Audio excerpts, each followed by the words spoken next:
Baik, saya akan menjelaskan tentang aspek pengetahuan. Yang pertama yaitu riwayat hidup. Riwayat hidup Asy'ariyah dan Maturidiyah. Yang pertama itu Abu Hasan al-Asy'ari. Abu Hasan al-Asy'ari lahir di Basrah dan meninggal di Baghdad pada tahun 835.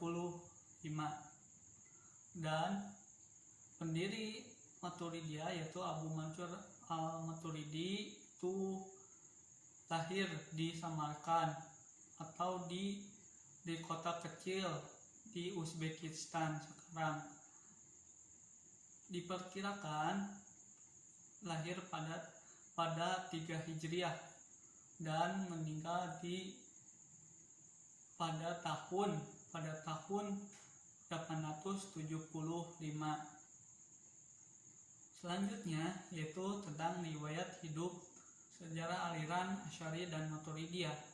Sejarah mencatat bahwa Asy'ariyah itu didirikan oleh Abu Hasan al-Asy'ari dan dulunya beliau penganut Mu'tazilah. Pada umur 40 tahun beliau meninggalkan aliran Mu'tazilah karena beliau bermimpi bahwa telah didatangi Rasulullah SAW sebanyak 3 kali pada tanggal 10, 20, 30. Sedangkan Al-Maturidiyah itu lahir di Samarkand. Ada 2 golongan Al-Maturidiyah. Pendirinya yaitu Abu Mansur al-Maturidi, lahir di yang tadi dibahas yaitu di Samarkand atau di kota kecil yaitu di Maturid. Selanjutnya yaitu tentang tokoh-tokoh yang menganut mazhab atau aliran Asy'ariyah dan Maturidiyah. Yang pertama Asy'ariyah yaitu Al-Ghazali, Fakhruddin atau Fakhrur Razi dan Al-Juwayni. Sedangkan Asy'ariyah atau Maturidiyah tokoh yang menganut Maturidiyah yaitu diantaranya Abu Yusr al-Bagdawi dan satu lagi Abu Qasim al-Jahrawi. Nah, sedikit mengulas bahwa Asy'ariyah itu terkenal oleh tokohnya yaitu Al-Ghazali. Al-Ghazali itu pengarang ulum dan seorang filsuf terkenal, yaitu karyanya yang paling terkenal yaitu Ihya Ulumuddin. Sedangkan Abu Qasim al-Jahrawi itu seorang fisika, astronomi dan lain-lain. Selanjutnya yaitu pemikiran teologis Asy'ariyah dan Maturidiyah. Yang pertama itu sifat-sifat Tuhan, lalu keadilan Tuhan, kebebasan manusia,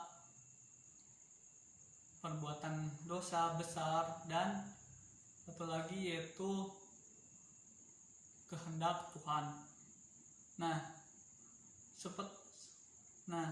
Sedikit membahas Asy'ariyah dan Maturidiyah itu membahas tentang dosa besar, yaitu menurut Asy'ariyah dan Maturidiyah bahwa orang-orang yang melakukan dosa besar menurut Asy'ariyah itu adalah orang-orang yang fasik, tidak keluar dari agama Islam kecuali dengan kufur, hilangnya keislaman. Sedangkan Maturidiyah itu menganggap bahwa walaupun sudah meninggal dan belum bertobat semasa hidupnya yang melakukan dosa besar itu tidak akan disiksa selama-lamanya, tetapi sebentar saja. Lalu selanjutnya yaitu dalil-dalil tentang Asy'ariyah dan Maturidiyah, yaitu yang pertama tentang At-Thaha, yang kedua Al-Fat, yang ketiga Al-Maidah, yang keempat yaitu kiamah, dan kelima yaitu an-nahl. Nah, perlu disinggung sedikit bahwa tentang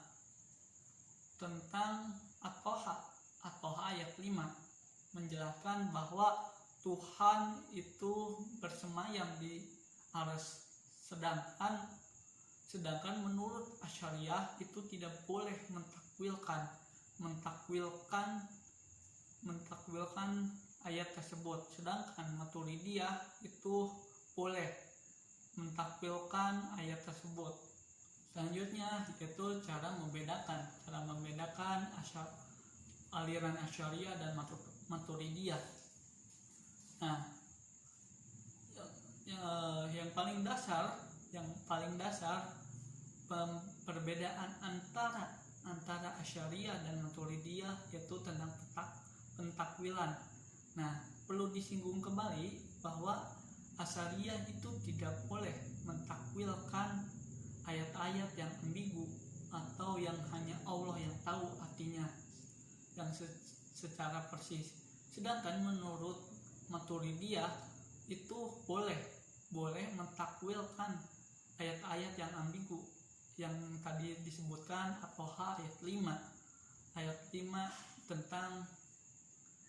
tentang harus bersemayam di arsy, seperti Allah itu tidak bersemayam di arsy, sedangkan menurut Asy'ariyah itu tidak boleh mentakwilkan, hanya Allah, dan kembali lagi kepada Allah saja yang tahu artinya.